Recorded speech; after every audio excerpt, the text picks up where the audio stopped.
I guess wala kasi doon sa libro mismo. That's why it was not included in the screenplay. So, syempre kailangan namin itanong yung author about it, if we can add some scenes, di ba? So, to make it mas kilig. potent. Okay. Okay, gano'n. Oo. Tsaka yan yung schedule ni Inigo at the time, he had to finish. Oh, yes. May calendar days lang na ibinigay. So si Inigo nagpa-delay ng movie na ito. Siya ang dahilan, kaya tumagal. Hindi totoo yun. Hindi, schedule niya kasi talaga yun eh. So wala naman, syempre di ba Christmas season, so doon siya sa pamilya niya, naman nakawin pa namin yun sa kanya. Grabe ang busy niya, di ba?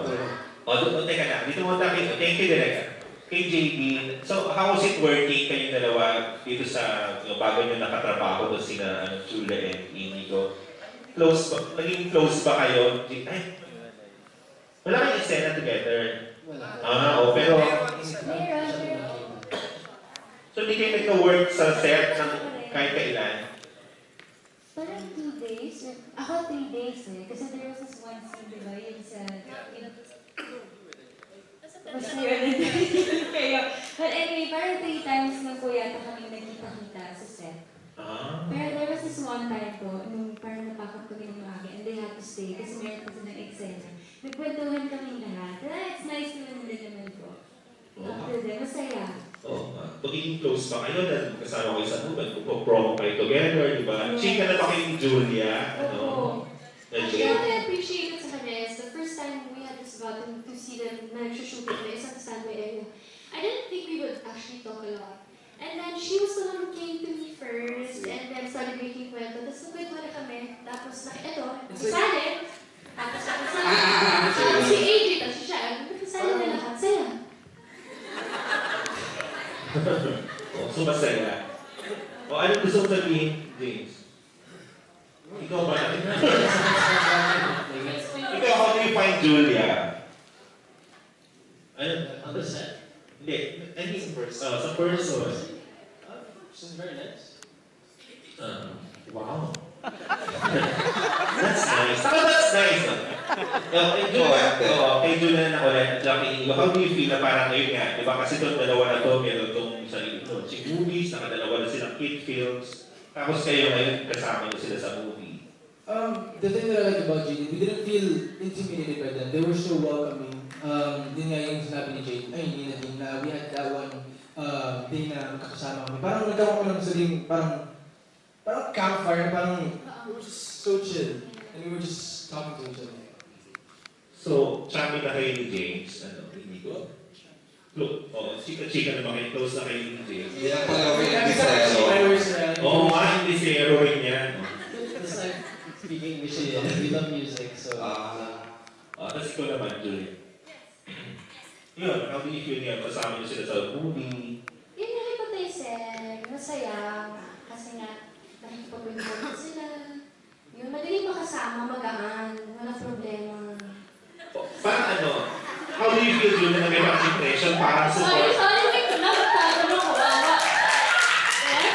How do you feel na parang may impression na support kayo ni Inigo sa GD? No problem at all. First of all, there's no small role. Second, what's more important is how well you portray the role that was given to you and the impact on the audience. So, it doesn't matter at all. It's teamwork. Hindi, that's teamwork. We're all in one movie. Wow. Thank you.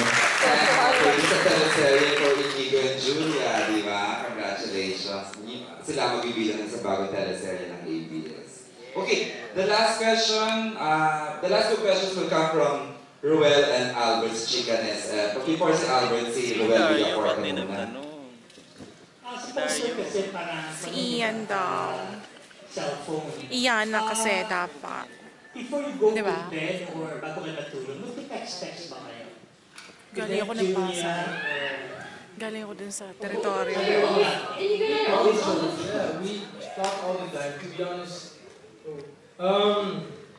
Yeah, we talk about everything. Ay, bago matulog? Anytime, we don't sleep. To be honest, she doesn't sleep. I can call her any time of the day and she's awake. Paano mo? Paano mo nagising mo That happened a couple of times. I don't know. Yeah, that's true. Yung dalawang si Janine. Hindi text ba kayo? Or, kasi parang layo-layo mo. Kasi, Parang layo niyo yung dalawa. Dikit, Paglabi dikit. nga yung upuan. Can we get the chairs closer, please? Ayan. Ayan. Pero parang laki ng problema mo sa tanong mo kung nag-text ang sila. Di ba kapag karelasyon or talagang super friends, bago matulog, i-text each other after the night, or pag-gising, kagigising ko lang, blah, blah, blah, blah. Pero mo yung dalawa, o si Julia at si Inigo, kanina pa yan. Kaya ako napapansin ang tingin sa Inigo, sa Julia. Pero ngayon parang, wala pang tinatago yung something. So, we're together naman po every day. So, parang morning, magkasama na kami hanggang sa gabi na po. Pag maghihiwalay na kami, makakatulog na lang kami. So, parang yun yung good night kung naghiwalay. Kasi di ba, nakakatulong yung may something sa totoong buhay, lalo na kapag love team. Kayo bang mga bagets, naniniwala kayo sa ganun? Para mas maganda ang portrayal, para sa direct na hindi nahihirapan kapag emote-emote na yung eksena. well, for me, may mga bagay na gusto ko kaginatin. And I use that when I act. Because when you have to act in love, you have to find something that you love about the person. So, it does help that we're close. It helps that we're friends.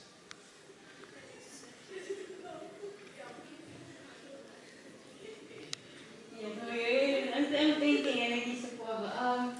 Well, si James, para po kasi siyang super close friend na. Like, everything I tell him, like, pag magkasama kami, makikita lang. Sa kanya ko nakikita, parang siya yung nagko-comfort sa akin and everything. Kahit, like, sabihin natin, kahit malungkot ako, or may problema ako sa bahay, or na hindi naman related, parang whenever he's there, I feel parang nasa-secure ako. Parang siyang security blanket. Like that. Matouch ba si Juan, si James? Mahawak. Pot? Nung matouch? Mahawak. Matouch ko. Ay, Sometimes. hindi ko kanina pa ganun sa likod ni Julia. Kaya sagutin ko yan. Well, convenience pala yung magiging labo niya. May pasok talaga. Ang teleserye. I love you, Tita Ethel. Oo. You're good na, Kaya Roel. magpilitin. Roel, parang hindi ko na sa element ngayon. Bakit stupid yung tanong mo? I love you, Roel. Parang bata. Hindi, okay lang. The last question will come from Albert, si Chicken S.A. Hello, for JD. Yung bait dun sa trailer, may isang scene na pinakakinilig ako, and that was the kissing scene. So, how was it? And like, I don't know if it was I don't think it was at first. Yummy. Last week, but then it was direct, parang biglaan na lang. Parang wala na naisip ko, okay, ito ba yung magandang mo yung tuyo, kunyari, papakuha mo sa kanya. So was it a part of the script? No, actually, it's not. Parang, naisip ko lang, anong gagawin nila dito sa tabi ng Manila Bay at kumakain ng tuyo at saka champurado? Kasi yun yung kasama sa pelikula eh. Tuyo? Sabi ko, alam mo na, ito lang gawin nyo. Pwede ba kunyari James, kasi pinapakain niya ng tuyo eh. Yung character ni Nadine, si James, kumain ka ng tuyo, ganyan. Tapos ayaw ni James, so parang, no, I don't like it. Sige, ganito na lang. So nilagay ni James yung tuyo sa mouth niya. Sa mouth niya! Tapos, kunin mo yung tuyo dito. Tapos, yun na. Nung dahan-dahan na gano'n, dahan-dahan. Tapos, nung malapit na, hinulog ni James yung tuyo. Tapos, hinalikan niya si Nadine. Ang romantic, di ba? Lasang tayo yung laban. Iba naman. So yun, balansa ang pagmamahal. Pero, dahil sobra silang game bilang mga artista, take 1, take 2, take 3. Ang problema na lang namin doon, yung tuyo na nahuhulog eh. So, isang beses lang nila nagawa yung perfect na. For John Nico ba, meron din silang kissing scene? Wala sa kanila yung kwento ng tuyo. Pero meron mga scenes sila na nawala naman yung scenes na yun kina James and Nadine. So, bantay lang. I think it was well distributed. Dahil napakahusay din ng manunulat ni Miss Mel. Inayos naman niya ng maayos ang mga characters. Back to JB, is there a pressure ba sa part ninyo when your fans, especially in social media, kept on pushing na sana meron kayo together? Like, na sana kayo, sana ligawan mo na sila. In real life? Yes, in real life. Pressure. I think we're used to it. I think at the start, it was, under that pressure, how to act. Not in movies, but how to act in real life. But I think now we're used to it and we're comfortable already with the fact that we're really just friends.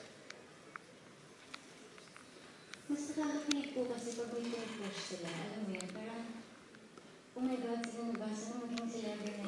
For me po, and what I noticed, parang mas kinikilig sila sa ganun. Parang, nangangarap sila, right, guys? Yun po.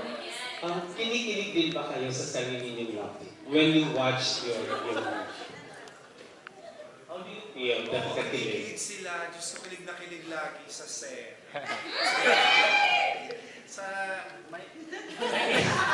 Sorry. No, kasi dun sa mga scenes nila, ganyan, lalo na yung mga kilig scenes, ganyan, minsan hindi na sila mapigilan. Parang, ang kakaroon, pag kinikilig kasi syempre mga bata, di ba? Pag kinikilig sila, kilig na kilig sila. Eh minsan hindi naman yun yung hinihingi ng storya o ng eksena. Yung, huwag kayo masyadong kiligin, okay lang kayo, relax lang, di ba?